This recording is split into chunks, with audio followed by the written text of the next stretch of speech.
Hello everyone, how are you? कैसे हैं मेरे प्यारे बच्चों? आई होप आप अपना ख्याल रख रहे होंगे और बड़ी मेहनत के साथ पढ़ाई कर रहे होंगे। सो बच्चों, आज के इस लेक्चर नंबर 4 में फ्रिक्शन के बारे में बात करेंगे और हम अब तक जो भी पढ़ा है ना उनको न्यूमेरिकल के पॉइंट ऑफ व्यू से एनालाइज करते हैं। चलिए एक बार स्मॉल रिकैप कर लेते हैं कि अभी तक हम लोगों ने तीनों लेक्चर्स में क्या पढ़ा है। फिर पहले हमने पढ़ा था फ्रिक्शन बेसिकली क्या होता है। रिलेटिव मोशन को अपोज करने की टेंडेंसी होती है, या तो मोशन हो रहा होगा या होने वाला होगा। अगर मोशन हो रहा होगा तो काइनेटिक फ्रिक्शन रोल में आ जाएगा, अगर मोशन होने की टेंडेंसी होगी तो स्टैटिक फ्रिक्शन रोल में आ जाएगा। सबसे जो बड़ा गेम चेंजर है वो स्टैटिक फ्रिक्शन है, क्योंकि काइनेटिक फ्रिक्शन तो भोला भाला है बच्चा, वो तो सीधा एक वैल्यू जो रहेगी थ्रू आउट वही रहने वाली है, उसकी वैल्यू में कोई भी चेंज नहीं होने वाला। लेकिन स्टैटिक फ्रिक्शन अपने आप को सिचुएशन के अकॉर्डिंग चेंज कर लेता है। वो 0 से लेके एफ मैक्सिमम, जिसको हम लोगों ने लिमिटिंग फ्रिक्शन बोला था, वहां तक कोई भी वैल्यू ले सकता है। और जब वो कंडीशन बिल्कुल चलने की कगार पे आ रहा होगा, यानी वो चलने वाला होगा, तो वो अपनी मैक्सिमम वैल्यू को अटेन कर लेता है। फिर हम लोगों ने देखा कि कौन ऑब्जेक्ट कब चलेगा। चलने की एक ही कंडीशन है बच्चों, अप्लाइड फोर्स तो लगाना पड़ेगा। F applied must be greater than F maximum या लिमिटिंग फ्रिक्शन। उससे ज्यादा होगा अप्लाइड फोर्स तो ऑब्जेक्ट चलेगा तो रिलेटिव मोशन आएगा, और साथ के साथ कौन रोल में आ जाएगा? Kinetic friction. फिर हम लोगों ने देखा था वहां से एक बहुत स्मॉल सा कैलकुलेशन देख के हम लोगों को समझ में आया था कि काइनेटिक फ्रिक्शन थोड़ा सा छोटा होता है एज कंपेरिजन टू लिमिटिंग यानी स्टैटिक फ्रिक्शन के कंपैरिजन में। वो देखा भी था, किसी भी रुकी हुई चीज को चलाने में ज्यादा फोर्स लगाना पड़ता है इन कंपैरिजन टू जो ऑलरेडी मूव कर रहा है ना। तो चलाने वाली चीजों में यानी static friction is greater then kinetic friction. फिर हम लोगों ने बात की थी कि क्या कोज है। कोज क्या था बच्चे? इंटरलॉकिंग। जो इरेगुलरिटीज थी ना वही बेसिक कोज था। इरेगुलरिटीज को बढ़ाने का क्या तरीका है? नॉर्मल रिएक्शन को बढ़ा दीजिए, जितना इंटरलॉकिंग ज्यादा हो जाएगा उतना फ्रिक्शन ज्यादा हो जाएगा, उतना ही हमें अप्लाइड यानी एक्सटर्नल फोर्स उतना ही ज्यादा लगाना पड़ेगा। फिर हम लोगों ने बात करी थी angle of repose, angle of friction. दोनों में क्या सिमिलरिटी थी? जस्ट ऑब्जेक्ट एक केस में स्लाइड करेगा एंगल ऑफ रिपोज में, और एक केस में हॉरिजॉन्टल पे चलने वाला होगा। दोनों ही केसेस में क्या सिमिलरिटी थी? दोनों बिल्कुल at the verge of starting था। ये चलने की कंडीशन पे आ गया था और वो स्लाइड करने की कंडीशन पे आ गया था। तो हमने देखा था कि फ्रिक्शनल फोर्स जो भी रिजल्टेंट कांटेक्ट फोर्स था, कांटेक्ट फोर्स कौन कौन थे यहाँ पर? दो, नॉर्मल और फ्रिक्शनल फोर्स। ठीक है, उन दोनों का रिजल्टेंट जो भी था, उस रिजल्टेंट और नॉर्मल के बीच में जो भी एंगल बनने वाला है, जब object is about to start होने वाला है, तो उसके बीच में जो भी एंगल होगा वो थीटा कहलाया जाता है, यानी एंगल ऑफ फ्रिक्शन। फिर हम लोगों ने देखा था इंक्लाइंड प्लेन पे एक अल्फा एंगल बनाया था कि ब्लॉक जो था वो जस्ट अबाउट टू स्लाइड में क्या था? वहां से एक इक्वेशन आई थी हमारे पास कि angle of repose that is tangent alpha is equal to mu S. यो अल्फा की वैल्यू क्या आ गई थी बच्चे? Tangent inverse mu. हमारे पास इधर से भी थीटा की वैल्यू क्या आ गई थी हमारे पास? Tangent inverse mu S. दोनों ही कंडीशन में हम लोगों ने देखा था theta must be equal to alpha. फिर वहां से अल्फा एंगल ऑफ रिपोज के बारे में हम लोगों ने थोड़ा सा एनालिसिस किया था कि जनरल एंगल ऑफ रिपोज से छोटा भी हो सकता है, बराबर भी हो सकता है, बड़ा भी हो सकता है। छोटा और बराबर वाली कंडीशन में ऑब्जेक्ट मूव नहीं करेगा, लेकिन छोटे वाली कंडीशन में जो एफ अप्लाइड रहेगा यानी एम जी साइन थीटा वही फ्रिक्शनल फोर्स हो जाएगा। लेकिन बराबर वाली कंडीशन में mu M G cos theta maximum friction हो जाएगा, और जब वो मूव कर रहा होगा तो काइनेटिक फ्रिक्शन रोल में आ जाएगा। उसी के बेस पे हम लोगों ने कल जाते जाते एक क्वेश्चन आपको दिया था कि हमारे पास एक ब्लॉक है 53 डिग्री एंगल पर, कोई भी एक इंक्लाइंड प्लेन है, उस पे हम लोगों ने ये एफ फोर्स लगाया। उस पे हम लोगों ने 3 केसेस को एनालाइज करना था। केस नंबर 1 कि ये एफ की वैल्यू कितनी हो कि ये ऑब्जेक्ट मूव ना करे, यानी वो रेस्ट पर ही रहे, यानी वो इक्विलिब्रियम कंडीशन में रहे। सेकंड कि इस एफ की कितनी वैल्यू हो कि ये नीचे आना स्टार्ट कर दे विद यूनिफॉर्म वेलोसिटी, ठीक है ना। और थर्ड केस इस एफ की कितनी वैल्यू हो कि ये अपवर्ड डायरेक्शन में हैविंग सम एक्सेलरेशन 5 मीटर पर सेकंड स्क्वायर ऊपर जाना स्टार्ट कर दे। चलिए, तो इन क्वेश्चन को करने से पहले बेसिक वही एनालिसिस कर लेते हैं बच्चों हमारे पास कि पहला कंडीशन एफ की वैल्यू निकालनी है सच दैट वो रेस्ट पर रहे। चलिए पहले निकालते हैं एफ मैक्स और एफ की। चलिए maximum limiting friction, F limiting कितना हो जाएगा बच्चों? एफ लिमिटिंग यानी वो लिमिट अपनी मैक्सिमम वैल्यू स्टैटिक की कितनी ले सकता है? म्यू एस इंटू एन, और एन की वैल्यू क्या हो जाएगी बच्चों? इस केस में एन की वैल्यू हो जाएगी प्यारे बच्चों, एन की वैल्यू हो जाएगी N is equal to M G cos 53। अब 53 का ट्रायंगल आपको आना चाहिए बच्चों। 53 में बोलिए साइन 53 कितना होता है? साइन 53 हो जाएगा हमारे पास 4/5 और cos 53 हमारे पास हो जाएगा बच्चों 3/5। ठीक है ना? कैलकुलेशन चेक करना ध्यान से। चलिए तो हमारे पास लिमिटिंग फ्रिक्शन कितना हो गया बच्चों? एफ मैक्सिमम की अगर हम बात करें, एफ मैक्सिमम की अगर हम बात करें तो म्यू एस यानी 0.5 इंटू एन, एन की वैल्यू क्या हो जाएगी बच्चों? एम बोले तो 5 इंटू जी बोले तो 10 इंटू cos 53 यानी 3/5। ये पॉइंट ने 0 को मारा है, इसने इसको मारा है ना। 5 3 15 न्यूटन, यानी 15 न्यूटन वो मैक्सिमम वैल्यू अटेन कर सकता है स्टैटिक फ्रिक्शन। चलिए अब एफ के की बात करते हैं तो एफ के कितना हो जाएगा बच्चों? एफ के की निकाल लेते हैं। एफ के 0.4 इंटू एन यही रहेगा बच्चे 5 इंटू जी 10 इंटू cos 53 बोले तो 3/5। ठीक है, 5 विल कैंसिल आउट, पॉइंट ने 10 को मारा तो व्हाट विल बी है 12 न्यूटन। चलिए तो एफ के की वैल्यू हमारे पास 12 न्यूटन आ गई, एफ एस की वैल्यू हमारे पास 15 न्यूटन आ गई। ठीक है ना? अब ये देखिए इसको नीचे लेके आने के लिए कौन रिस्पॉन्सिबल रहेगा? M G sine 53। चलिए भैया एम जी साइन 53। अब साइन 53 में देख लेते हैं अप्लाइड फोर्स कितना लगने वाला है। एफ अप्लाइड के बारे में अगर हम बात करें बच्चों, चलिए एम बोले तो 5 इंटू जी बोले तो 10 इंटू साइन 53 बोले तो 4/5। 5 विल कैंसिल आउट यानी 40 न्यूटन। यानी इस वाले ब्लॉक की टेंडेंसी है नीचे आने की है, तो इस वाले एफ को कितना लगाऊं कि ये रुका रहे? ध्यान से सुनना बच्चों, इसको देखकर एनालाइज मत करना कि फ्रिक्शनल नीचे लगने वाला ना, पूरे फोर्सेस को एनालाइज करो, ये चेक करो अप्लाइड फोर्स किधर है, मैक्सिमम फोर्स किधर है। सर इधर है, मैक्सिमम स्टैटिक फ्रिक्शन कितना हो सकता है? 15। तो ये इसकी टेंडेंसी है नीचे आने की, हमें नीचे आने नहीं देना। नहीं आने देना तो क्या करना पड़ेगा? सर फोर्स तो लगाना पड़ेगा। तो जब रेस्ट पर है, रेस्ट पर है बच्चों ध्यान से सुना, जब रेस्ट पर है तो पहले वाला पार्ट का सॉल्यूशन देखो, रेस्ट पर है तो एफ मैक्सिमम अपनी अटेन कर पाएगा ना, एफ एस या एफ लिमिटिंग या एफ मैक्स अटेन हो जाएगा। चलने नहीं देना, बिल्कुल रोक के रखना है, तो ये अपनी मैक्सिमम वैल्यू को अटेन कर लेगा। अब देखिए नीचे लगने वाला force must be equal to ऊपर लगने वाला फोर्स, तो नीचे कितना लग रहा है 40 newton must be equal to ऊपर कितना लगना चाहिए एफ प्लस स्टैटिक फ्रिक्शन नहीं चलने देगा तो अपनी मैक्सिमम वैल्यू तक एडजस्ट कर सकते हो, और मैक्सिमम कितनी है बच्चों 15। चलिए जी तो एफ की वैल्यू कितनी आ गई बच्चों 40 minus 15 this is equal to 25 newton. लो जी पहला केस तो ये सिंपल। अब पहला केस हो गया हमारा डन। सेकंड और थर्ड पार्ट के बारे में चर्चा करते हैं। सेकंड में देखिए क्या बोल रहा है कि अब इस एफ की वैल्यू कितनी होनी चाहिए कि ब्लॉक नीचे मूव करे विद यूनिफॉर्म वेलोसिटी। बच्चे इस वर्ड पे ध्यान देना, यूनिफॉर्म।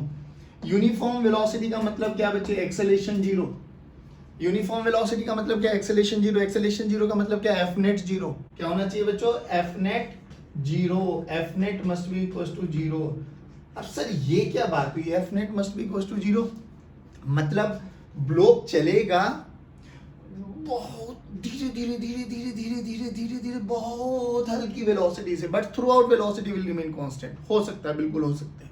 यानी अगर हम बात करें कि सर अब कैसे करें, देखो बच्चों इस वाले कंडीशन में और इस वाले कंडीशन में चलेगा, ब्लॉक चलेगा तो क्या हो जाएगा? काइनेटिक फ्रिक्शन रोल में आ जाएगा, और स्टिल एफ नेट जीरो होना चाहिए। तो सेकंड केस के लिए देखना ध्यान से, सेकंड केस के लिए ये 40 तो अभी भी नीचे ही लगेगा बच्चों, इसमें तो कोई चेंज नहीं आएगा। ये एफ ऊपर ही लगेगा, लेकिन चल रहा है तो कौन रोल में आ जाएगा? Sir kinetic. कौन आ जाएगा बच्चों? काइनेटिक। काइनेटिक कितना है? 12 न्यूटन, और काइनेटिक चेंज नहीं होगा। यानी 40 must be equal to F plus 12, यानी F की वैल्यू कितनी आ गई बच्चों 40 माइनस 12 यानी 28 न्यूटन। कितना आ गया बच्चों 28 न्यूटन। लो जी, बस याद क्या करना है कि अगर उसको यूनिफॉर्म वेलोसिटी से आना है तो एक्सेलरेशन जीरो होगा, यानी उस पे लगने वाला नेट फोर्स जीरो होना चाहिए। नेट फोर्स जीरो होने के बावजूद भी क्या वो नीचे आएगा, बिल्कुल आ सकता, बहुत धीरे धीरे धीरे धीरे धीरे धीरे धीरे धीरे वेलोसिटी से। चलिए आप समझिए, थर्ड पार्ट को करते हैं हम। ये थर्ड पार्ट रहा हमारे पास। थर्ड पार्ट में क्या बोल रहे हैं कि अब इस F की वैल्यू कितनी होनी चाहिए सच दैट जो ये ब्लॉक है ना 5 मीटर पर सेकंड स्क्वायर के एक्सेलरेशन से ऊपर जाए। ओके, अब ऊपर जाए यानी अभी भी चल रहा है, और अभी भी चल रहा है तो कौन रोल में आ जाएगा, काइनेटिक फ्रिक्शन। किधर चल रहा है ऊपर, तो फ्रिक्शन किधर लगेगा, नीचे। नीचे फ्रिक्शन कितना F के फ्रिक्शन नीचे लगेगा। F की वैल्यू कितनी होनी चाहिए, चलो स्टार्ट करते हैं। थर्ड पार्ट के बारे में अगर हम चर्चा करें, ध्यान से देखना बच्चों, थर्ड पार्ट को अगर मैं बनाऊं तो नीचे 40 भी लग रहा है और 15 न्यूटन भी 12 न्यूटन भी नीचे लगेगा, यानी 40 न्यूटन तो mg sin 53 और F के भी कितना लग रहा है बच्चों 12 न्यूटन। ठीक है ना, ये फोर्स कितना होना चाहिए F सच दैट मेरे में जो ब्लॉक है उसमें एक्सेलरेशन आ जाए 5 मीटर पर सेकंड स्क्वायर, यानी second laws of motion F net must be equal to m into a। F net कितना हो जाएगा, ये ज्यादा होगा तो F minus 52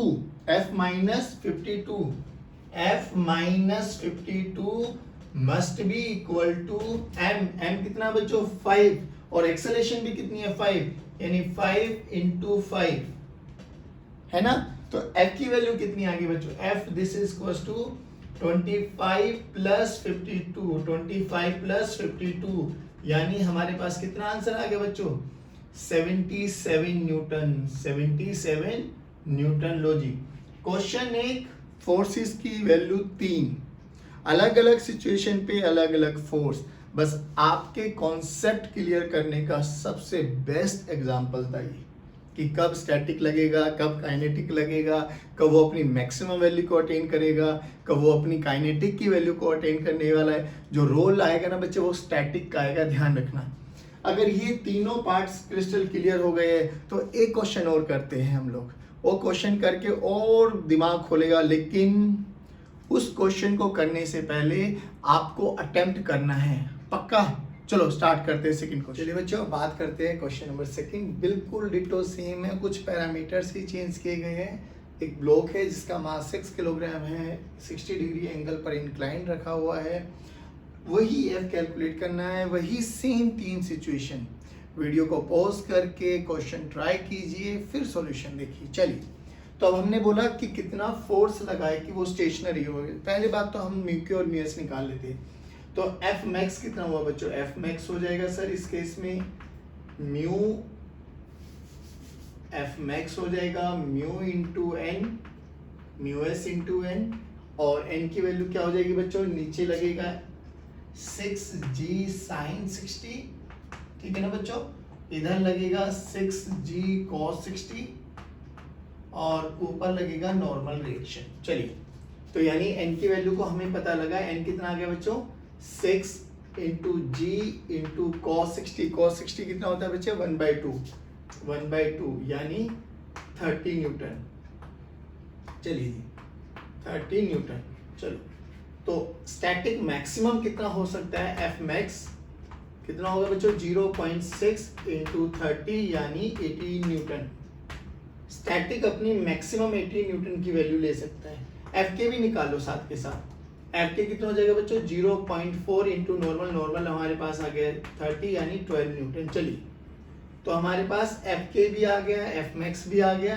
अब अप्लाइड फोर्स देखो कितना लगेगा, तो F अप्लाइड कितना है बच्चों, F अप्लाइड अगर हम बात करें तो F अप्लाइड कितना आ गया बच्चों 6g sin 60 यानी 6 इंटू 60 10 इंटू √3/2, तो ये आ गया बच्चों 30 इंटू √3, 30 इंटू √3, और √3 की वैल्यू कितनी होती है बच्चों 1.73 इंटू 30। चलो मल्टीप्लाई करके देखो, 3 3 जा 9, 7 1, 3 1 जा 3 5, ठीक है ना, और ये 0 है तो ये कितना आ जाएगा बच्चों, into 10, this is equals to 51.9, यानी F applied is approximately equals to 52 Newton.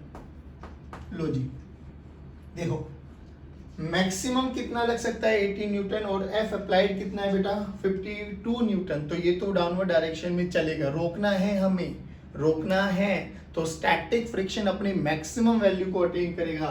यानी अगर हम फर्स्ट पार्ट के बारे में बात करें, तो फर्स्ट पार्ट के बारे में अगर हम बात करेंगे तो क्या होगा बच्चों, इस ब्लॉक पे इधर लग रहा है 52 न्यूटन, स्टैटिक अपनी मैक्सिमम वैल्यू अटेन कर लेगा क्योंकि इसकी टेंडेंसी इस डायरेक्शन में आने की, तो स्टैटिक कितना हो जाएगा 18 न्यूटन, और इधर ये फोर्स आ गया F, हमें वही F कैलकुलेट करना है, तो ये नीचे लगने वाला force must be equal to ऊपर लगने वाला, डिटो सेम है बच्चों, तो 52 this is equal to F plus 18, तो F की वैल्यू कितनी आएगी बच्चों 52 माइनस 18, सोल्व कर लेंगे आंसर आ जाएगा 4, और ये कितना हो गया बच्चों 4 माइनस 1 3, 34 न्यूटन। लो जी सही है, पक्का।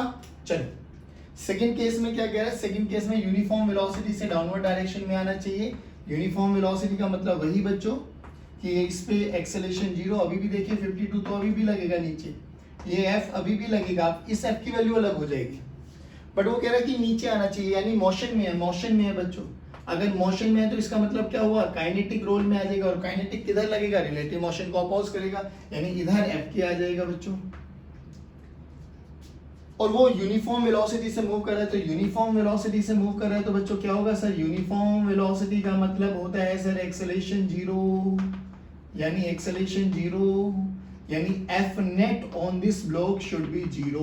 लो जी F नेट का 0 का मतलब क्या है बच्चे, जितना नीचे लगेगा उतना ही ऊपर लगेगा, बट अब स्टैटिक नहीं, अब काइनेटिक आ जाएगा रोल में। चलिए तो 52 must be equals to F plus F K, और 52 this is equals to F plus F K की वैल्यू कितनी है 12 न्यूटन।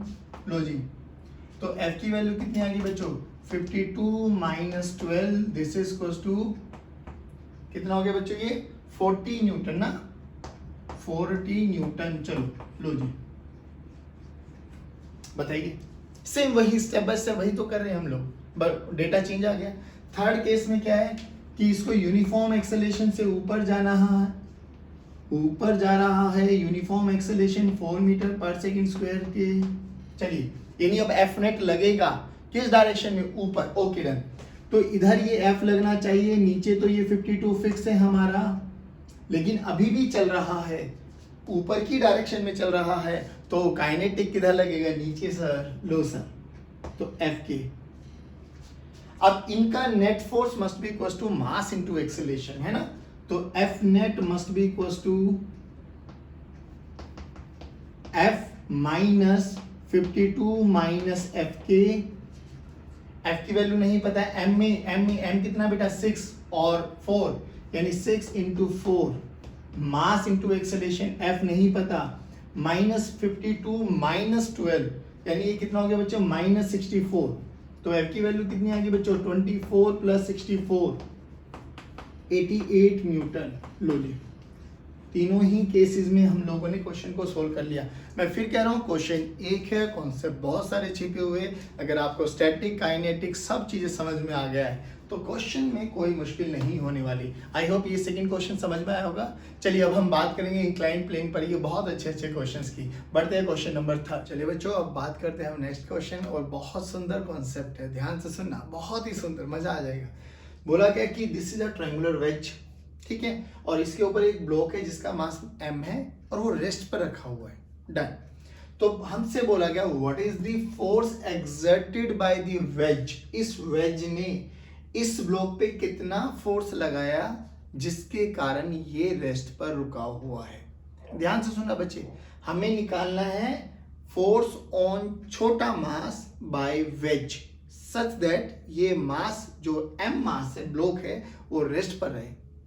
अब सर ये क्वेश्चन बड़ा सुंदर है, फिर मैं समझाता हूं। देखिए सबसे पहले निकालते हैं हम लोग n की वैल्यू। देखो बच्चे अगर हम इस का FBD बनाए, अभी ये चीजें हमें सबको समझ में आती है कि इसका mg नीचे लगेगा, ये थीटा एंगल है, तो ये mg cos थीटा हो जाएगा। ये तो हमें सबको अच्छे से आता है, ये mg sin थीटा नीचे लगेगा, ठीक है।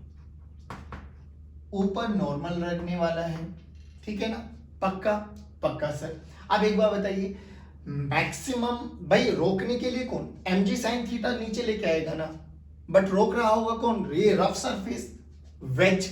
वेज क्या करेगा, इसमें फ्रिक्शन लगाएगा, किधर, रिलेटिव मोशन को अपोज करेगा इधर, ये एफ एस आ जाएगा, ठीक है ना, ये हमें समझ में आता है। अब पहले हम निकालते हैं कि मैक्सिमम स्टैटिक फ्रिक्शन कितना होना चाहिए। तो मैक्सिमम स्टैटिक फ्रिक्शन होता है म्यू इनटू एन, और यहां से एन किसके बराबर है बच्चों, mg cos थीटा। ध्यान से सुनना बच्चों, mg यानी एफ मैक्स हो सकता है maximum mu into mg cos theta, ये मैक्सिमम हो सकता है। और एफ स्टैटिक की वैल्यू कहां से कहां चलती है, 0 से एफ मैक्स, यानी इस बीच वो कोई भी वैल्यू ले सकता है। ध्यान से सुनना बच्चों, ठीक है ना। अगर इस ब्लॉक को रेस्ट पर रखना है, रेस्ट का मतलब क्या है कि इसमें टेंडेंसी नहीं है चलने की, टेंडेंसी नहीं है तो स्टैटिक फ्रिक्शन ही लगेगा। बट अगर रेस्ट पर है, इफ, ध्यान से सुनना, if block is at rest, बोला गया है क्वेश्चन में ब्लॉक रेस्ट पर है, तो एफ अप्लाइड ही किसके बराबर हो जाएगा बच्चे, फ्रिक्शनल फोर्स के बराबर, फ्रिक्शन फोर्स के बराबर हो जाएगा। ध्यान से सुनना, मैक्सिमम कितने जा सकता है, mu mg cos theta, but rest पर है, रेस्ट पर है तो अप्लाइड कितना है, mg sin थीटा। तो एफ अप्लाइड कितना है बच्चों, एफ अप्लाइड है सर mg sin थीटा, तो फ्रिक्शनल स्टैटिक फ्रिक्शनल फोर्स भी कितना रहेगा, mg sin थीटा। ध्यान से सुनना बच्चों, म्यू mg cos थीटा उसकी मैक्सिमम वैल्यू है, बट जो कि इसकी टेंडेंसी रेस्ट पर है, रेस्ट पर है, क्वेश्चन में बोला गया है रेस्ट पर है, तो जितना अप्लाइड होगा उतना ही फ्रिक्शनल फोर्स होगा। और अप्लाइड कितना, mg sin थीटा, तो फ्रिक्शनल कितना बना, mg sin थीटा। ये बात समझ में आई क्या, म्यू mg cos थीटा वो मैक्सिमम ले सकता है, लेगा नहीं, वो डिपेंड करेगा सिचुएशन पे, बट जो कि क्वेश्चन में बोला गया कि ये रेस्ट पर है, रेस्ट पर है तो जितना अप्लाइड उतना ही वो। चलो, तो एक तो वेज ने लगाया फ्रिक्शनल फोर्स इस ब्लॉक पे पीछे की डायरेक्शन में, कितना, mg sin थीटा, ओके। एक वेज इस पे लगा रहा है नॉर्मल रिएक्शन, कितना, mg cos थीटा। तो वेज ने एक लगाया फ्रिक्शनल फोर्स, एक लगाया mg cos थीटा। ध्यान से सुनना बच्चों, हमसे बोला गया वेज ने ब्लॉक पे कितना फोर्स लगाया, वेज ने ब्लॉक पे ये दो फोर्स लगाए, देखो ये लगाया फ्रिक्शनल फोर्स, ये लगाया नॉर्मल, और दोनों के बीच में एंगल कितना है, 90 डिग्री। तो वेज का जो रिजल्टेंट फोर्स जाएगा वो कुछ इधर जाएगा बच्चों, कितना जाएगा सर, पैरेललोग्राम लोग लगा लेते हैं, तो एफ नेट निकाल लेते हैं। एफ नेट कितना जाएगा बच्चे, एन का स्क्वायर प्लस एफ एस का square, N square plus F S square. लो जी, एन की वैल्यू कितनी है, mg cos थीटा का होल स्क्वायर, यानी under root of mg square mg cos theta का whole square plus F S कितना बच्चों, mg sin थीटा का होल स्क्वायर, यानी mg sin थीटा का होल स्क्वायर। देखो ध्यान से, ये भी mg स्क्वायर, ये भी mg स्क्वायर, तो mg स्क्वायर कॉमन ले लो, अंडर रूट है तो बाहर कौन आ जाएगा, mg बाहर आ गया। अंडर रूट के अंदर देखो कौन बचा, यहां बचा cos square theta plus sin square theta. ध्यान से देखो, cos square theta plus sin square theta 1, कितना बना बच्चों, 1, यानी mg, यानी f नेट कितना लगाया, mg। अरे सर ये तो यहां से भी समझ में आ रहा था भैया, ये mg तो लगेगा ना डाउनवर्ड डायरेक्शन में, तो जितना ये लगेगा उतना ही ये लगाएगा, mg अपवर्ड डायरेक्शन में रेस्ट पर हो जाएगा। बट ये कॉन्सेप्ट बहुत क्रिस्टल क्लियर होना चाहिए कि म्यू mg cos थीटा नहीं लेगा, म्यू mg cos थीटा उसकी मैक्सिमम वैल्यू है, रेस्ट पर है तो f अप्लाइड के बराबर ही लेने वाला है, वो ये लेगा। एक नॉर्मल रिएक्शन लगाएगा, एक फ्रिक्शनल फोर्स लगाएगा, दोनों ही कॉन्टेक्ट फोर्स है, बॉडी रेस्ट पर है तो जितना mg वो नीचे लगाएगा उतना ही वेज mg ऊपर लगा देगा, बिल्कुल उसके ऑपोजिट डायरेक्शन में, जो कि हमारा बहुत सुंदर सा कॉन्सेप्ट समझ में आया। जल्दी बताइए क्या ये पॉइंट समझ में आया, बस this is the main point. हालांकि हम बहुत पहले से डिस्कस कर चुके हैं कि रेस्ट पर रहेगा तो एफ अप्लाइड ही फ्रिक्शनल फोर्स के बराबर रहेगा। ये मैक्सिमम वैल्यू तक जा सकता है बट नहीं जाएगा, यहां तक जाएगा। चलो जी, बहुत सुंदर, मजा आया बच्चों, पक्का समझ में आया। अब इसी कॉन्सेप्ट के बेस पे हम एक बहुत इंटरेस्टिंग क्वेश्चन करने वाले हैं। स्टार्ट कर चले बच्चों, अब से उसी वाले कॉन्सेप्ट के बेस पे एक क्वेश्चन, बहुत बेसिक सा क्वेश्चन है।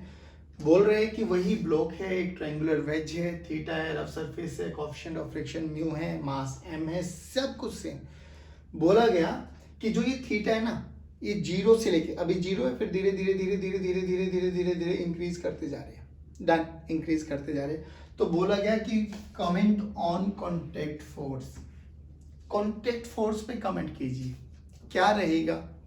इंक्रीज, पहले इंक्रीज होगा फिर डिक्रीज होगा, पहले डिक्रीज होगा फिर इंक्रीज होगा, ये कांस्टेंट रहेगा थ्रू आउट, या कांस्टेंट होते हुए पहले कांस्टेंट रहेगा फिर घटेगा, कांस्टेंट होगा फिर बढ़ेगा, या बढ़ता ही जाएगा या घटता ही जाएगा, बहुत सारे ऑप्शंस बन सकते हैं। बट समझना क्वेश्चन क्या है कि इनिशियली ये वाला जो एंगल दिखाई दे रहा है आपके पास, ये जीरो है, ब्लॉक ऊपर रखा हुआ है, फिर धीरे धीरे धीरे धीरे मैंने उठाया उठाया उठाया, एंगल बढ़ता जा रहा है।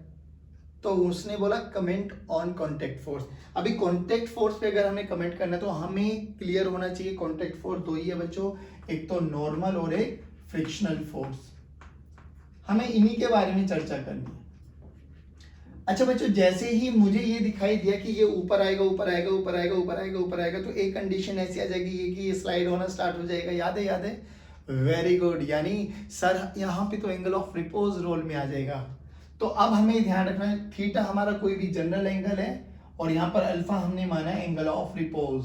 अल्फा क्या माना बच्चों, एंगल ऑफ रिपोज। अब एंगल ऑफ रिपोज के जस्ट बाद वो स्लाइड करना स्टार्ट कर देगा, पक्का है। और एंगल ऑफ रिपोज और एंगल ऑफ रिपोज से छोटे पे वो स्लाइड नहीं करने वाला, परफेक्ट। तो देखिए यहां से अगर हम बात करें बच्चों, ध्यान से सुनना, हमने देखा था tangent alpha is equal to mu S, या alpha this is equal to tan inverse mu S. ध्यान से सुनना बच्चों, जो कि अल्फा एंगल ऑफ रिपोज है, एंगल ऑफ रिपोज डिपेंड करता है म्यू एस पे, यानी कोएफिशिएंट ऑफ फ्रिक्शन पे। बट उल्टा पॉसिबल नहीं है, यानी म्यू एस अल्फा पे डिपेंड नहीं करेगा। Mu S is independent of alpha, independent of alpha. क्यों सर, अल्फा म्यू एस पे डिपेंड कर रहा है, यस, बट म्यू एस क्या है, म्यू एस तो बच्चे जो मटेरियल हम ले रहे हैं ना उनकी प्रॉपर्टी है, वो तो उनके बीच में जो सरफेस, जो कांटेक्ट होंगे उन सरफेस के बीच की प्रॉपर्टी है, वो तो मटेरियल ऑफ सरफेस के बीच की प्रॉपर्टी है। पॉलिशिंग है, रफ है, कैसा, वो उस पे म्यू एस डिपेंड करने वाला है, बट अल्फा यानी एंगल ऑफ रिपोज पे नहीं करने वाला। हाँ, alpha depends on mu S, alpha depends on mu S.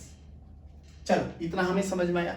अब ध्यान से सुनना, हमसे क्या बोला गया कि सर जब तक थीटा लेस देन अल्फा रहेगा या और टेंजेंट इनवर्स म्यू एस लिख दो इसको, बेशक बात सेम ही है, तो वो स्लाइड नहीं करेगा, यानी body is at rest, body is at rest, body is at rest. Ditto वही क्वेश्चन है जो अभी किया है, रेप्लिका है, बिल्कुल रेप्लिका। ओके सर, अब क्या हुआ देखो ध्यान से, तो जब रेस्ट पे रहने वाला है तो क्या होगा क्या होगा क्या होगा, ध्यान से सुना बच्चों।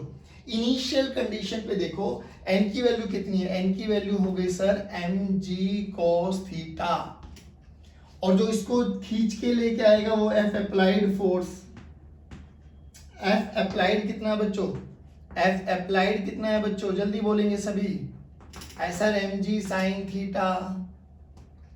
और F मैक्सिमम स्टैटिक फ्रिक्शन कितना हो सकता है, अभी भी निकाला, जल्दी जल्दी बोलो, mg cos थीटा। चलो बहुत सुंदर, ध्यान से सुना, F applied is directly proportional to sin theta, F maximum is directly proportional to cos theta. तो मैंने क्या लिखा, F applied is directly proportional to sin theta और F static is directly proportional to cos theta. Initially theta zero, फिर theta धीरे धीरे धीरे धीरे बढ़ रहा है, यानी थीटा बढ़ेगा तो साइन थीटा की वैल्यू बढ़ेगी, on increasing theta sine theta बढ़ेगा, पहले डिस्कस कर चुके हैं। On increasing theta cos theta decrease करेगा। लो जी, ये दो पॉइंट्स भी हमें पता होने चाहिए। थीटा की वैल्यू को बढ़ाएंगे तो साइन थीटा बढ़ेगा, थीटा की वैल्यू को बढ़ाएंगे तो कॉस थीटा घटेगा। यानी ये कंडीशन पे ऐसा आएंगे, ये दोनों बराबर हो जाएंगे, और वही उसकी स्लाइडिंग कंडीशन बोली थी, वहीं से टेंजेंट ये वाली इक्वेशन आई थी हमारे पास। ठीक है ना। अब देखो अब हुआ क्या, बॉडी रेस्ट पर है तो रेस्ट पर है तो रेस्ट पर है तो क्या होगा, जितना अप्लाइड उतना ही फ्रिक्शनल फोर्स। तो फ्रिक्शनल फोर्स देखो, फ्रिक्शनल फोर्स कितना हो जाएगा बच्चों, mg sin थीटा। नॉर्मल कितना हो जाएगा बच्चों, mg cos थीटा। अरे सर यही तो हमारी कांटेक्ट फोर्स है। इन दोनों का रिजल्टेंट अभी अभी निकाला है, कितना है जल्दी बोलो, इन दोनों का रिजल्टेंट अभी अभी कितना है सर, f रिजल्टेंट या f कांटेक्ट बोल दो इसको, f कांटेक्ट कितना आया mg। अब बताइए f कांटेक्ट कितना आया mg, यानी जब तक वो स्लाइड नहीं करने वाला, जब तक वो स्लाइड नहीं करने वाला या थीटा लेस देन अल्फा रहेगा तो कांटेक्ट फोर्स mg ही रहने वाला है, कांटेक्ट फोर्स mg ही रहने वाला है। क्योंकि जब तक वो रेस्ट पर रहेगा तो frictional force mu mg cos theta maximum value है, वो यहां तक जा सकता है। तो सबसे पहली बात तो F कांटेक्ट कांस्टेंट रहने वाला है, तो या तो ये ऑप्शन होगा या ये ऑप्शन होगा, ना तो ये होने वाला ना ये होने वाला।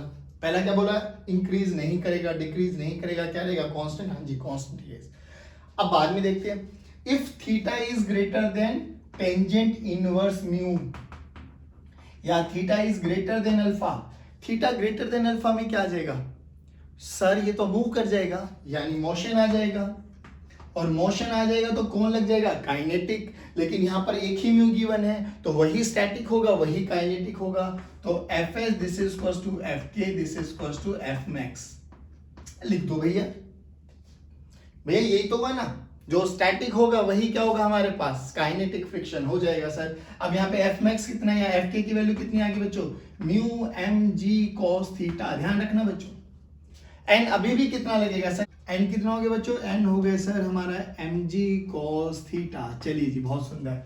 अब हमें इन्हीं दोनों का कांटेक्ट निकालना है ना, कांटेक्ट फोर्स पे ही हमें कमेंट करना है। तो इन दोनों का कांटेक्ट देखिए बच्चों, ये हमारे पास इधर लगेगा ऊपर, इधर mg sin थीटा लगा, ठीक है ना, स्लाइड करेगा तो ये लगा n और इधर लगेगा F मैक्सिमम। इन दोनों का रिजल्टेंट जाएगा इधर, जिसको हम लोगों ने नाम दिया F कांटेक्ट। चलो अब देखिए n की वैल्यू यानी F कांटेक्ट अगर मैं बात करूं, रिजल्टेंट निकालते हैं बेटा पैरेललोग्राम लॉ से, n का स्क्वायर प्लस F मैक्स का स्क्वायर। लो जी, अब n की वैल्यू कितनी है, n की वैल्यू देखिए mg cos थीटा, तो under root of mg cos theta का होल स्क्वायर प्लस, और इधर कितना हो जाएगा बच्चों, म्यू mg cos थीटा का whole square, mu mg cos theta का होल स्क्वायर। ध्यान से देखना बच्चों, दोनों टर्म्स में mg cos थीटा कॉमन आ रही है, और mg cos थीटा का क्या है स्क्वायर, उसका क्या अंडर रूट, यानी mg cos थीटा का स्क्वायर कॉमन ले लिया। बट अंडर रूट के बाहर से कौन बाहर आ जाएगा, mg cos थीटा। यानी F कांटेक्ट की अगर मैं बात करूं तो mg cos थीटा तो आ गया बाहर, अंदर देखो यहाँ पे बचा 1 और यहाँ पे क्या बचा, म्यू का स्क्वायर। लो जी, ये कांटेक्ट फोर्स आ गया मेरे पास, एक कांटेक्ट फोर्स ये आ गया, एक कांटेक्ट फोर्स ये आ गया। ध्यान से सुनना, जब तक ब्लॉक स्लाइड नहीं करेगा तो कांस्टेंट, जैसे ही स्लाइड करना स्टार्ट कर देगा तो F कांटेक्ट की वैल्यू आ गई mg cos theta under root of 1 plus mu square. अब देखिए mg कांस्टेंट है, हाँ जी, 1 प्लस म्यू स्क्वायर भी कांस्टेंट है, हाँ जी, लेकिन F कांटेक्ट किस पे डिपेंड कर रहा है, यहाँ पर थीटा पर। किस पे डिपेंड कर रहा है बच्चों, थीटा पर। और थीटा क्या हो रहा है, इंक्रीज हो रहा है, थीटा इंक्रीज हो रहा है, लेकिन cos थीटा का फैक्टर है, तो थीटा के इंक्रीज होने से cos थीटा की वैल्यू डिक्रीज होगा। यानी मैं लिख सकता हूं F contact is directly proportional to cos theta. But जैसे जैसे थीटा इंक्रीज करेगा cos थीटा की वैल्यू डिक्रीज होगी, यानी F कांटेक्ट भी क्या होगा, डिक्रीज। यही तो हमारा आंसर है बच्चों, कि पहले कांस्टेंट रहेगा और फिर डिक्रीज करेगा। कांस्टेंट कब रहेगा, जब थीटा की value less than angle of repose रहेगी, और जैसे ही वो greater than angle of repose हो जाती है तो कांटेक्ट फोर्स धीरे धीरे धीरे धीरे धीरे धीरे कम होता चला जाएगा। जल्दी बताइए, क्या ये बहुत सुंदर कॉन्सेप्ट समझ में आया, कांटेक्ट फोर्स समझ में आ गया। कैसे भी लेवल पे क्वेश्चन आ जाए, आपके क्वेश्चन नहीं रुकने चाहिए, conditions apply. Concept crystal clear होना चाहिए। हर एक चीज, छोटी छोटी चीजों को पिरो पिरो कर ही मोती की माला बनती है। ऐसे ही छोटे छोटे कॉन्सेप्ट को पिरो कर ही पूरी फिजिक्स बनती है। और आपको फिजिक्स का ABCD अप टू Z तक बहुत क्रिस्टल क्लियर तरीके से आना चाहिए। आई होप ये आपको समझ में आया होगा। चलिए स्टूडेंट्स, अब हम बात करेंगे नेक्स्ट क्वेश्चन की। तो इस क्वेश्चन में बेसिकली क्या किया गया, एक ही प्रॉब्लम को दो अलग अलग एंगल से एनालाइज किया गया, विजुलाइज किया गया। एक में फ्रिक्शन को इन्वॉल्व कर लिया और एक में विदाउट फ्रिक्शन को, ठीक है ना। बोला गया कि एक हमारे पास body takes time t to reach the bottom of an inclined plane of angle theta with the horizontal. If the plane is made rough, time taken is 2t. यानी एक इंक्लाइन प्लेन पे एक बॉडी रखी गई थी जिसका मास m मान लेते हैं, ठीक है, at an angle of theta, mass m ये रहा। फ्रिक्शनलेस इनिशियली, कि if there is no friction, तो इसको यहां से लेके यहां तक आने में टाइम लगा t। तो मान लेते हैं ये लेंथ जो इसने डिस्प्लेसमेंट कवर किया ना, ये L मान लेते हैं। इनिशियली रेस्ट पर थी बच्चों, तो u की value 0। u basically initial velocity है, वो म्यू नहीं है, ये u है इनिशियल वेलोसिटी। तो यहां से लेके आने के लिए कौन रिस्पॉन्सिबल है, फ्रिक्शन तो है ही नहीं, तो F फ्रिक्शन की वैल्यू तो 0। तो यहाँ केवल और केवल mg sin थीटा रोल में आएगा, ठीक है ना, mg sin थीटा। अगर मुझे टाइम पता है, डिस्टेंस मैंने मान लिया L, तो S is equal to UT plus half AT square. देखो ध्यान से, S की वैल्यू मैंने कितनी मानी L, U की वैल्यू 0 प्लस 1/2। अब A कितना है यहाँ पर, सर हमें पता है ना G साइन थीटा होता है, वैसे भी हम डिस्कस कर चुके हैं। वरना फोर्स कितना है mg साइन थीटा, मास कितना है m, तो एक्सेलरेशन क्या हो जाएगा, force by mass, m will cancel out, तो G साइन थीटा। और इसको यहां से यहां तक आने में क्वेश्चन में बोला गया कितना टाइम लगा बच्चों, t, यानी t स्क्वायर। लो जी पक्का। तो यहां से t की वैल्यू कितनी आ गई, अगर हम बात करें तो 2l, t स्क्वायर की वैल्यू रख लेते हैं 2l divided by g sine theta. लो जी, तो ये हमारे पास पहली इक्वेशन आ गई पहली सिचुएशन से। अब बोला गया कि रफ सरफेस कर दिया है, चलो जी कर देते हैं। तो रफ सरफेस करते ही कौन आ जाएगा बच्चों, फ्रिक्शन आ जाएगा। अभी भी सिनेरियो तो कुछ ऐसे ही बनेगा, mg sin थीटा चल रहा है तो काइनेटिक आएगा, लेकिन यहाँ पर एक ही म्यू गिवन है, तो काइनेटिक फ्रिक्शन और का कोएफिशिएंट और स्टैटिक फ्रिक्शन का कोएफिशिएंट सेम। तो यहाँ पर मैक्सिमम क्या हो जाएगा बच्चे, एफ के की वैल्यू कितनी हो जाएगी, म्यू mg cos थीटा, ठीक है ना।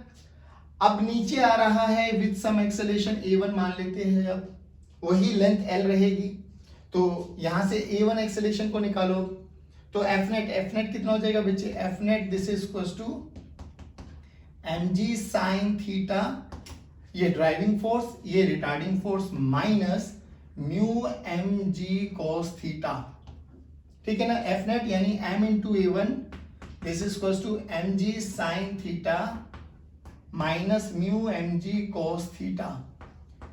m will cancel out, तो a1 की वैल्यू क्या आ गई बच्चे, g sin theta minus mu g cos theta.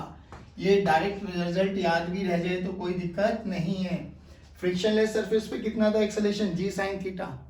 Friction वाले रफ सरफेस पे कितनी आ जाएगा, g sin theta minus mu g cos theta. Okay sir, perfect. चलिए अब हमें बात करनी है दोबारा से, इसको यहां से यहां तक आने में अब जो टाइम लगा वो 2t लगा, हमें म्यू कैलकुलेट करना है। ओके चलिए अब क्या करें सर, तो देखिए यहां से अब मैं दोबारा लगाऊं कि s this is equals to ut plus half of a1 t square. तो u तो अभी भी 0 है, इनिशियल वेलोसिटी तो 0, l सेम रहेगा 1/2, a1 को ऐसे ही लिखा रहने देते हैं, t स्क्वायर, t की वैल्यू कितनी होगी 2t स्क्वायर यानी 4t स्क्वायर, यानी 2 विल कैंसिल आउट। तो यहां से t स्क्वायर की वैल्यू देखो बच्चों, t स्क्वायर की वैल्यू यहां से कितनी आ गई, देखना L/2a1, L/2a1। लो ये इक्वेशन नंबर सेकंड, ये इक्वेशन नंबर फर्स्ट, ये इक्वेशन नंबर थर्ड, दोनों से टी स्क्वायर को क्यों ना इक्वेट कर दिया जाए, करते equating first and third, second, equating first and second. चलो तो L divided by 2a1 this is equals to 2L by g sin theta, 2L by g sin theta. देखना ध्यान से बच्चों, L विल कैंसिल आउट, ठीक है ना। हाँ, अब जी साइन A1 की वैल्यू देखो, A1 को इधर लेके आ जाओ, जी साइन थीटा ऊपर आ गया, तो A1 this is equal to A1 इधर आ गया, 2 नीचे आ गया, तो G sine theta by 4, G sine theta by 4 ये आ गया। A1 की वैल्यू ये ली, G sine theta minus mu G cos theta. A1 की वैल्यू को यहां पे पुट कर दो बच्चे, G sine theta minus mu G cos theta, this is equals to g sin theta by 4, g sin theta by 4, g will cancel out, ठीक है ना। तो यहाँ पे क्या बना, sin थीटा इधर बना बच्चों। अब देखिए यहाँ पे क्या बचा, sin थीटा बाई 4 उधर चला गया ना माइनस में, तो माइनस में minus sin theta by 4, this is equal to ये कितना आ गया बच्चे, इधर आके mu cos theta, mu cos theta. देखो एलसीएम ले लो, 4 sine theta minus sine theta, 3 sine theta by 4, 3 sine theta by 4, this is equals to mu cos theta. चलो जी, म्यू को यहीं रहने दो बच्चों, म्यू की वैल्यू देखिए क्या बना हमारे पास, 3/4 sign theta by cos theta, यानी म्यू की वैल्यू कितनी बन गई बच्चों, 3/4 टेंजेंट थीटा, 3/4 टेंजेंट थीटा। लो जी आ गया आंसर। नहीं आया समझ में, दोबारा देखिए, बड़ा ही बेसिक सा क्वेश्चन था। क्या बोला गया कि एक ब्लॉक को इंक्लाइन प्लेन पे रखा गया, इनिशियली रेस्ट पर था, तो एक बारी फ्रिक्शन लेस सरफेस को इंक्लूड किया, एक बारी फ्रिक्शन सरफेस को इंक्लूड किया, तो यहाँ से यहाँ तक आने में इसको t टाइम लग रहा था, यहाँ से यहाँ तक आने में इसको 2t टाइम लगा। तो हम लोगों ने दोनों को इक्वेशन को इक्वेट किया, t को बनाया, t को इक्वेट करके यहाँ से हमारी इक्वेशन मिली, जी एक्सेलेरेशन निकाले, उसमें a की वैल्यू जी साइन थीटा थी, लेकिन इसमें a की वैल्यू जी sine theta minus mu G cos theta के बराबर आ गई। फिर इक्वेट करके हम लोगों को म्यू कैलकुलेट करना था, म्यू की वैल्यू कितनी आई, 3/4 tangent theta, 3/4 tangent theta. I hope ये क्वेश्चन समझ में आया होगा पक्का। चलिए अब बढ़ते हम आज के लास्ट कॉन्सेप्ट प्लस क्वेश्चन की तरफ। चलिए बच्चों अब बात करते हैं हम next and the last question of today's class. हमसे बोला गया वही एक रफ सरफेस पे इंक्लाइंड प्लेन पे 37 डिग्री पे एक ब्लॉक रखा गया है जिसका मास 2 किलोग्राम है। हमसे बोला गया इस एफ की कितनी रेंज पूछी गई है, वो रेंज कहां से लेके कहां तक मैं इस डायरेक्शन में फोर्स लगा सकता हूं सच दैट ये ब्लॉक मूव ना करे।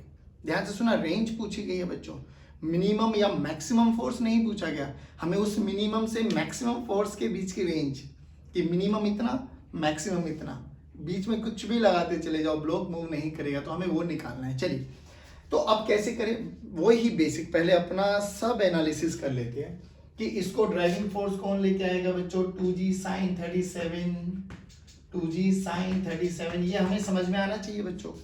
इनके अलावा इनके बिना हम कुछ नहीं कर पाएंगे।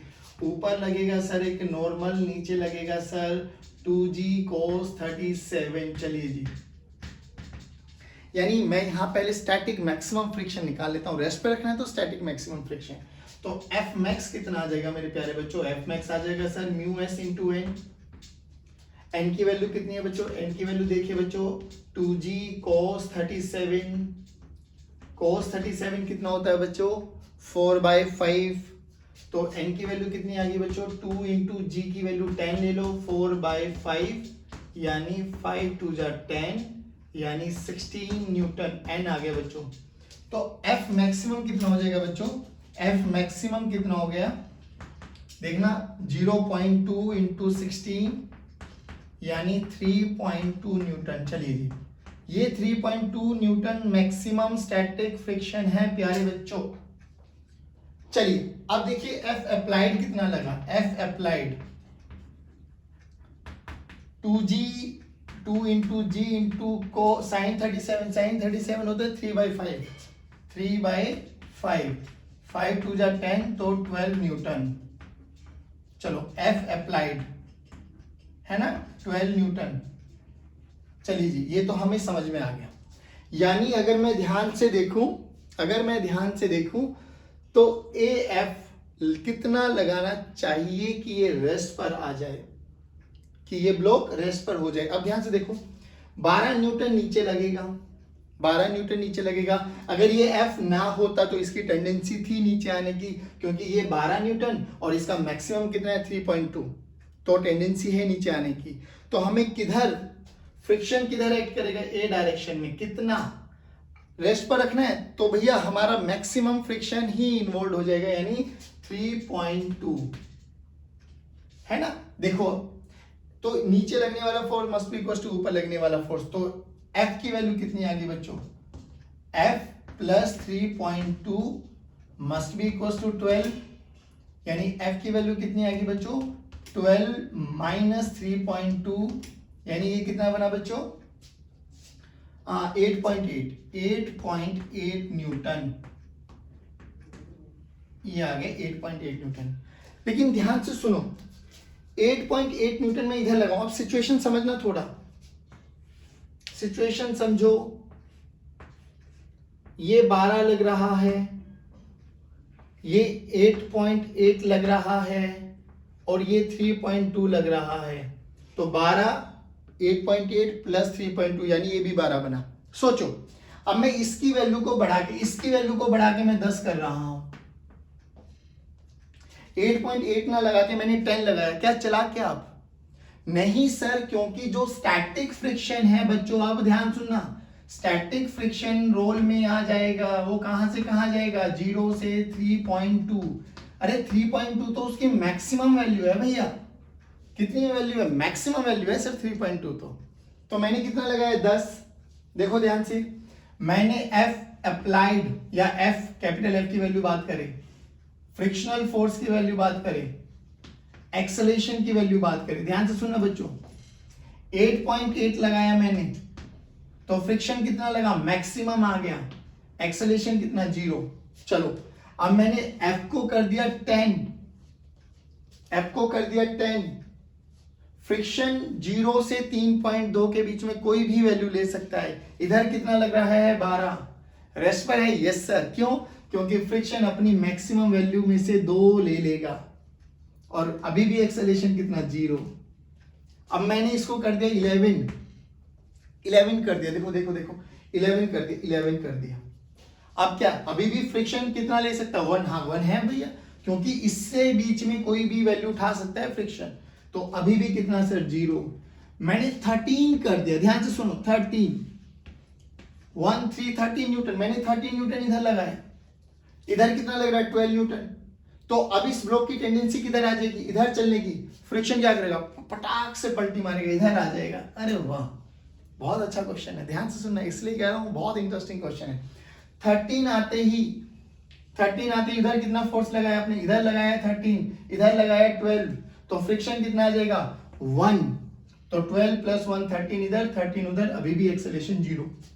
चलो मैंने कर दिया 15 न्यूटन, ध्यान से सुनो, 15 न्यूटन, 15 इधर 12 इधर, अब फ्रिक्शन मैक्सिमम वैल्यू कितनी ले सकता है सर 3.2, यानी अभी उसको कितनी चाहिए 3, 12 प्लस 3 15 इधर ले सकता है ना 3, हाँ ले सकता है, इस रेंज में है, ले सकता है, तो उधर भी 15 इधर भी 15, तो अभी भी एक्सेलरेशन 0।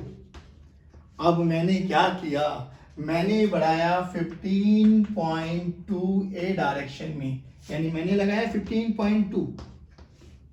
अब सर इधर कितना लगा है 12, और फ्रिक्शन अपनी मैक्सिमम वैल्यू को कितना ले सकता है 3.2। देखो 15.2 इधर 15.2 उधर, अभी भी मैक्सिमम वैल्यू आ गई 0। ध्यान से सुनना, या 8.8 से लेके 15.2, यानी ये F मिनिमम बना, F मिनिमम, और ये F मैक्सिमम बना। This is the range which we are talking about, कि 8.8 से लेके 15.2 के बीच में कितना भी फोर्स लगाओ, ब्लॉक रेस्ट पर ही रहेगा, एक्सेलरेशन 0 रहेगा। अब देखिए मैं इधर कर देता हूं 16, इधर मैंने 16 किया, इधर 12 और मैक्सिमम फ्रिक्शन 3.2 यानी 15.2, तो नेट फोर्स कितना आ जाएगा 0.8 से इधर चलना स्टार्ट हो जाएगा। तो हमसे वही पूछेगी कि रेंज कैलकुलेट कीजिए इन सच अ फैशन कि ब्लॉक रेस्ट पर है, तो आया समझ में पक्का। अब रेंज कितनी बनी, रेंज को देखो, F की रेंज, ये कैपिटल F, तो F की रेंज कितनी बनी बच्चों 8.8 से, यानी 8.8 से बड़ा, 8.8 से बड़ा या 8.8 के बराबर, 8.8 से बड़ा या 8.8 के बराबर और 15.2 के बराबर या 15.2 से कम, तो this is the range, this is the range. अब ध्यान से सोचो ये हमने लिखा क्या है, ये 8.8 को ध्यान से देखो, 8.8 क्या है, 12 माइनस 3.2, देखो 8.8 क्या है बेसिकली 12 माइनस 3.2, ये 15.2 क्या है 12 प्लस 3.2, यही तो है ना। अब देखो हमारी बुक्स में रेंज क्या मिलती है, रेंज देखिए बुक्स में क्या मिलेगी, अबे ये 12 है क्या sir, 12 is nothing but mg sine theta, 12 is nothing but mg sine theta. ये 3.2 क्या है सर, 3.2 सर, 3.2 सर, 3.2 क्या था, म्यू mg cos थीटा, ये रहा एफ मैक्स यानी म्यू mg cos थीटा। इधर देखिए 12 प्लस 3.2 क्या हो जाएगा, mg sine theta plus mu mg cos theta, यानी रेंज अगर हम बात करें बच्चों किसके बारे में, रेंज के बारे में अगर हम बात करें तो रेंज का डायरेक्ट फॉर्मूला बुक्स में क्या लिखा मिलता है वो देख लीजिए, बुक्स में देखिए क्या मिलता है, रेंज अगर हम बात करें कि वो रेंज कितनी होनी चाहिए कि ब्लॉक रेस्ट पर रहे, वो रेंज कितनी होनी चाहिए कि ब्लॉक रेस्ट पर रहे, तो mg sine theta plus sorry minus mu mg cos theta से लेके mg sine theta plus mu mg cos theta तक। बोलो समझ में आया, पक्का। मैं कह तो रहा हूं न्यूमेरिकल के पॉइंट ऑफ व्यू से देखे तो हमें लॉजिक समझ में आ गया। 12.3.2 से लेके 12 प्लस 3.2, 12 माइनस 3.2 से लेके 12 प्लस 3.2। अब ये 12 है क्या, ये mg साइन थीटा लग रहा था, ये 12 था, ये 12 ही क्या था बच्चे, mg साइन थीटा, और ये 3.2 क्या बेटा, म्यू mg cos थीटा। तो mg साइन थीटा में से एक बारी माइनस कर दो, mg साइन थीटा में एक बारी प्लस कर दो, रेंज आ गई हमारे पास। बात समझ में आई, पक्का। तो चलिए स्टूडेंट्स आज की क्लास को हम यही वाइंड अप करते हैं। आई होप ये लेक्चर इसमें इंक्लाइंड प्लेन पे जितनी चर्चा करनी थी हम कर चुके हैं, आपको समझ में आया होगा। आप लोगों का एक ही काम बचता है, प्रैक्टिस प्रैक्टिस एंड प्रैक्टिस। चलिए till then keep watching videos, keep motivating us. God bless you, जय हिंद जय भारत, और मुस्कुराते रहिए एंड पढ़ते रहिए।